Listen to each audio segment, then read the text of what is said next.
Bismillahirrahmanirrahim. Assalamu alaikum. This is Vasant Ali. You are watching my YouTube channel and Facebook account. Nadreen, उम्मीद करता हूँ आप खैरियत से होंगे। बड़ी अहम चीज़ें आपके साथ डिस्कस करने जा रहा हूँ। सबसे पहले जो है रिजीम चेंज ऑपरेशन पाकिस्तान में हुआ, उसके बाद शहबाज गिल को जिस तरीके से कल अरेस्ट किया गया और आज कोर्ट में पेश किया गया, वो तमाम तर अहवाल। और दूसरा, आज इमरान खान साहब ने एक प्रेस कॉन्फ्रेंस की है जिसमें तमाम तर पाकिस्तानी लोगों के दिल जीते हैं और जिस तरह एक बड़ापन का मुजाहरा किया है वो भी आपके सामने रखूँगा। सबसे पहले रिजीम चेंज ऑपरेशन पाकिस्तान में क्यों आया। ये 2022 का साल जो है पाकिस्तान के लिए कुछ महीने तक तो एक बेहतरीन ख्वाब था, जिसमें OIC के जो मेंबरान हैं 57 ममालिक पाकिस्तान में 2 मरतबा पाकिस्तान में आए और हमारे जो दुश्मन मुल्क हैं उनको ये एक बात खटकने लगी कि मुसलमान अब मुत्तहद होने जा रहे हैं। जिस तरह यूरोपियन यूनियन का नाम लिया जाता है, कल ऐसा ना हो कि पाकिस्तान के अंदर एक मुसलमानों के जो ममालिक हैं उनकी भी एक यूनियन बन जाए। तो इससे पहले हम क्यों ना इस चीज़ को तोड़ा जाए और रिजीम चेंज का एक फ़ैसला किया गया, ताकि पाकिस्तान एक ताकतवर मुल्क बनने जा रहा था और चाइना और रूस के साथ मिलकर एक फॉरवर्ड ब्लॉक बनने जा रहा था। लोगों का ये खदशा था, तो इससे बेहतर है पाकिस्तान को उसी लेवल पे लेकर आना। तो ये रिजीम चेंज का, उसके बाद इसने रिजीम चेंज ऑपरेशन का एक फ़ैसला किया गया और उस फैसले में तमाम तर पाकिस्तान के लोग, जो जिस तरह मीर सादिक और मीर जाफ़र अंग्रेज़ों के दौर में भी थे, आज भी वही लोग शामिल होते हैं, क्योंकि दुश्मन हमेशा उसकी ताकत और कमज़ोरी पे दोनों पे नज़र रखता है। और पाकिस्तान के साथ भी ऐसा हुआ, जब पाकिस्तान बुलंदी छूने जा रहा था तो उसके बाद उनकी कमज़ोरियों पे भी नज़र रखना शुरू कर दी गई। जब पाकिस्तान के अंदर हमारे जो सियासी लोग हैं, जिसको मीर सादिक और मीर जाफ़र भी कहा जाता है, उन लोगों के मुफादात थे मुल्क के अंदर। जिस तरह के वो हुकूमत उनके ऊपर केसेस चल रहे थे, जिस तरह वो एक्सपोज हो रहे थे, तो वो उनके पास एक ही रास्ता बचा था, इस हुकूमत को घर भेजना किसी न किसी तरीके से, चाहे पाकिस्तान में इसका फ़ायदा हो या ना हो। तो नाज़रीन, बिल्कुल ऐसा ही हुआ और एक जो है अदम एतमाद की जो है तहरीक पेश की गई पार्लियामेंट के अंदर, कौमी असम्बली के अंदर। और उसके बाद जब पाकिस्तान के हालात ऐसे हुए और जो अब जिस पार्टी के अलायंस थे और जो लोग थे वो अपने ज़मीन जागते भी रहे और सेल करते भी रहे। उसके बाद जब 9 अप्रैल हुई तो उसके बाद एक अदम एतमाद कामयाब की गई और उसके बाद जब लोगों को ये भी पता लग गया था कि ये जो मौजूदा हुकूमत है पाकिस्तान तहरीक इंसाफ, इसकी कोई मकबूलियत नहीं है। और एक रिपोर्ट भी पेश की गई थी इससे पहले और रिजीम चेंज ऑपरेशन से पहले कि इनकी कोई भी एक सर्वे करवाया गया था, उस सर्वे में बिल्कुल ही उनकी जो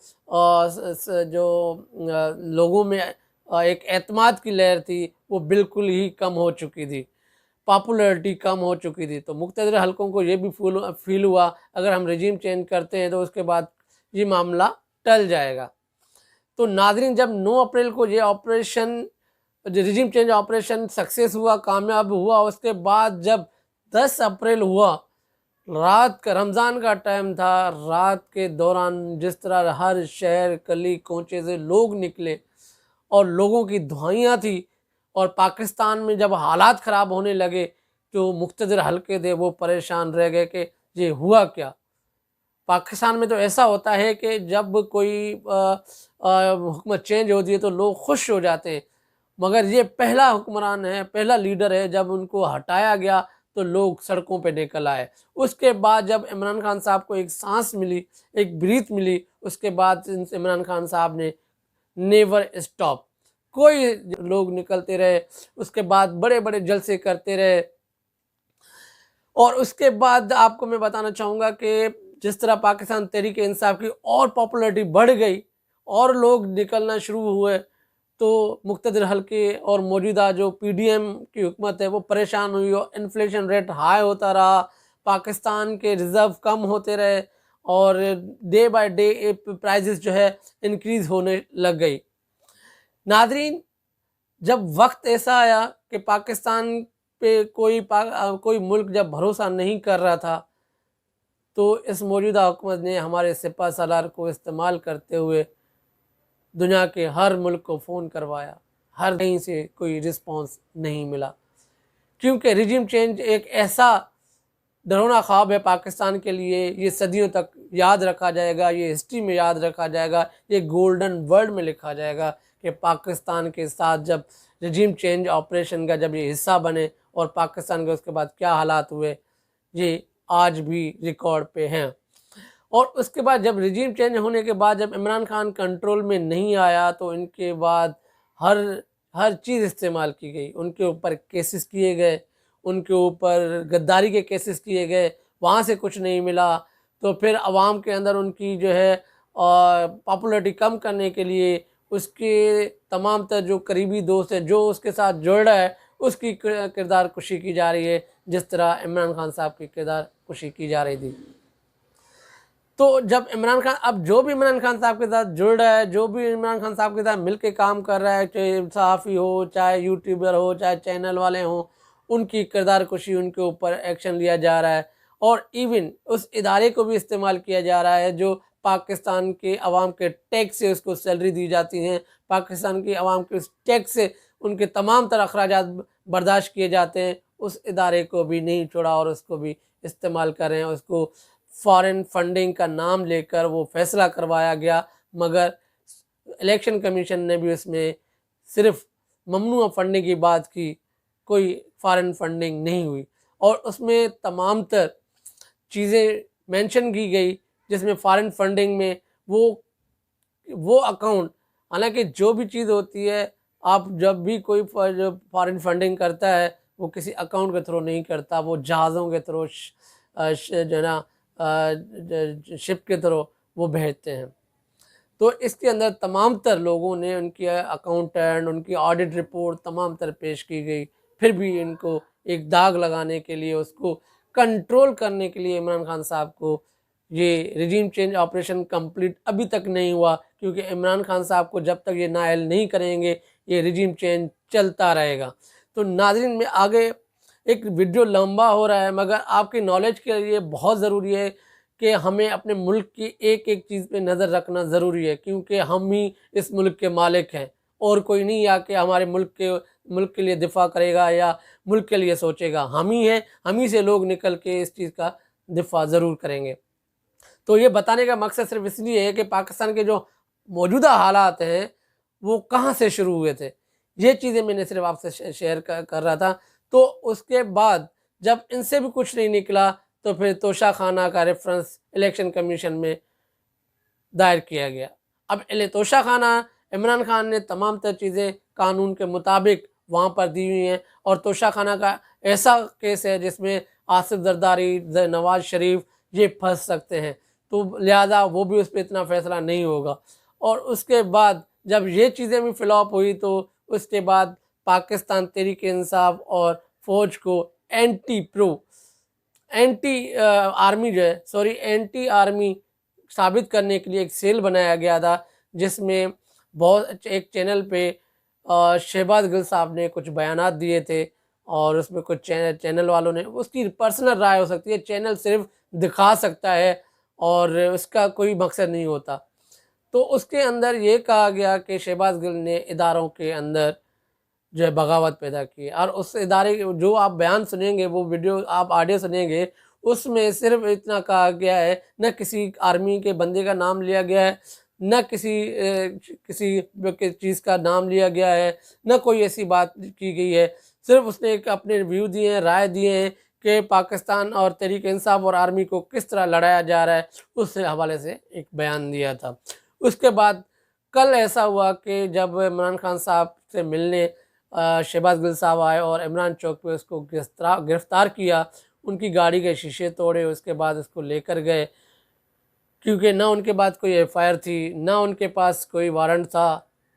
ना कुछ ऐसी बात हुई। जब उनको गिरफ़्तार किया उसके बाद वारंट इशू हुआ, उसके बाद एफआईआर हुई कौसार थाने इस्लामाबाद के अंदर, और उसको आज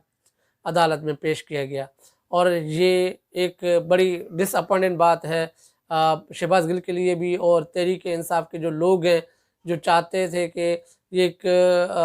जो शहबाज गिल ने बयान दिया था उसको स्ट्रॉन्ग साबित करते, लोग शामिल हो जाते, बड़ी क़यादत शामिल हो जाती, शायद शहबाज गिल को एक सपोर्ट मिल जाती। और इसमें आज तमाम तर जो लीडरशिप है वो पीछे रही। तो इसमें तमाम तर लोगों ने प्रेशर लिया, और प्रेशर इसलिए भी लिया क्योंकि मौजूदा हालात में अगर कोई भी इस बीच में आता तो किसी न किसी तरीके से उनके ऊपर भी FIR कट जाती। मेरे ख्याल में ये तो एक सेफ्टी लेवल पे बात हो रही है, जिसके मुताबिक जो है एक बयान, मतलब उसके लोग आए मगर बयान भी दे रहे हैं, मगर वो कारकुन नज़र नहीं आए, क्योंकि ये इमरान खान के chief of staff Shahbaz Gill थे, जो हमेशा पाकिस्तान के दिफा की बात भी करते हैं, पाकिस्तान के लोगों को अवेयर भी करते हैं, बताते भी हैं कि पाकिस्तान में किस तरह किस नौइयत की करप्शन होती है और किस लेवल के लोग यहाँ जो है सबोटाइज़ करते हैं पाकिस्तान। के बाद आज 2 दिन का रिमांड दिया गया और कल और परसों दोबारा जो है हेयरिंग होगी। और आज इमरान खान साहब ने जो तीसरी बात है, इमरान खान साहब ने एक बड़ी बात की कि वेस्टर्न यूनियन के अखबारात में ये कहा गया है कि पाकिस्तान से होकर जो ड्रोन हमला किया गया अफ़गानिस्तान में, क्या उसमें जो है बातें हुई हैं और किस तरह के मुआहदे हुए हैं, वो भी आवाम को बताए जाएं। अब ये सवाल हर आम और ख़ास लोग सबसे पूछेंगे कि पाकिस्तान के और अमेरिका जो लोग हैं उनके साथ किस तरह का जो है कांटेक्ट हुआ है और एयर स्पेस दिए गए हैं नहीं दिए गए। क्योंकि पाकिस्तान में अभी दूसरी लहर ये है कि TLP के साथ जो मुतालबात जो हो रहे हैं, लोग जो तालिबान हैं वो सवात में एंट्री कर चुके हैं कि कहीं ना कहीं हम दूसरे की जंग लड़ेंगे। अब वही चीज़ दोहराई जा रही है जो 2001 के अंदर और 1986 में जब हुआ था, पाकिस्तान के जब सेक्शन भी लगे थे, इमरान खान साहब ने एक एक चीज़ आवाम को वाजे करके बताई है। क्योंकि इमरान खान इसलिए लोगों को पसंद नहीं है, वो हक़ और सच की बात सामने रखते हैं, चाहे वो मुक़्तदर हलके हों या मौजूदा लोग हों। जो मौजूदा लोग हैं वो भी ये पसंद नहीं कर रहे कि इमरान खान साहब जो है ये जो बातें ओपनली करते हैं ये बंद कमरों में हो, क्योंकि आज का दौर चेंज हो चुका है। कभी भी ऐसी चीज़ नहीं होगी कि वो बंद कमरों में ये फ़ैसले किए जाएँ, वो दौर जा चुका है। और उसके बाद बयानात भी दिखाए गए कि जिसमें जो मौजूदा दिफा हैं, जो मौजूदा एयर डिफेंस के जो मिनिस्टर हैं, वो क्या कहते थे कि इन लोगों को हमने बजट बढ़ाने के लिए लोगों की हड्डियों तक गोश्त निकाल के लेके गए हैं। और जिस तरह नाम लेके जो है ना इनकी तजलील की गई, जिस तरह ये वर्दी है, ये दहशतगर्दी है, उसके पीछे वर्दी है, जिस तरह उन लोगों के साथ जो है तजलील हुई, उनके ऊपर भी कोई एक्शन नहीं लिया गया। बहुत सारे ऐसे बयानात हैं इसके बाद से जन्म ले रहे हैं, हर सोशल मीडिया के हर प्लेटफॉर्म पे वो वीडियोस आज भी मौजूद हैं, उनके ऊपर कोई एक्शन नहीं ले रहे। जिस तरह का ये फ़ैसला लिया गया है ये पाकिस्तान के फ़ौज के लिए काबिल बर्दाश्त नहीं है। जिस तरह ये लोग कह रहे हैं उसके हिसाब से पाकिस्तान तहरीक इंसाफ और फ़ौज में जब लड़ाई पैदा कर रहे हैं, ये पाकिस्तान के हक़ में नहीं है। जो कह रहे हैं कि पाकिस्तान और इसमें हो ऐसा जो है लड़ाई हो, तो ये पाकिस्तान के हक़ में नहीं होगा और पाकिस्तान के अगेंस्ट चला जाएगा। और अच्छी बात ये कही कि अगर हम चाहें तो मुल्क जो है ना बंद कर सकते हैं, मगर पाकिस्तान की जो इकोनॉमी है वो इस काबिल नहीं है कि वो चीज़ बर्दाश्त करे। बयानात जारी कर रहे हैं, उनको एंटी आर्मी भी कह रहे हैं, मगर इस टाइम भी पाकिस्तान का सोच रहे हैं अगर मैं चाहूँ तो मुल्क बंद कर सकता हूँ, मगर पाकिस्तान की मौजूदा जो इकोनॉमी है वो इस काबिल नहीं है। तो आप खुद इस चीज़ को एनालाइज़ कर सकते हैं कि पाकिस्तान तहरीक इंसाफ के जो चेयरमैन हैं वो किस तरह की सोच रखते हैं और पाकिस्तान के लिए किस तरह आगे बढ़ सकते हैं। और एक बड़ी बात की कि फेयर एंड फ्री इलेक्शन होने के बाद ही ये पॉलिटिकल स्टेबलाइजेशन हो सकती है। तो एक बड़ी बात के साथ उसने एंड किया था और हमें और आपको सोचने में मजबूर किया है कि हमें किस रास्ते पे जाना है, ये फ़ैसला आपने और हमने करना है। बहुत शुक्रिया। अल्लाह हाफ़िज़।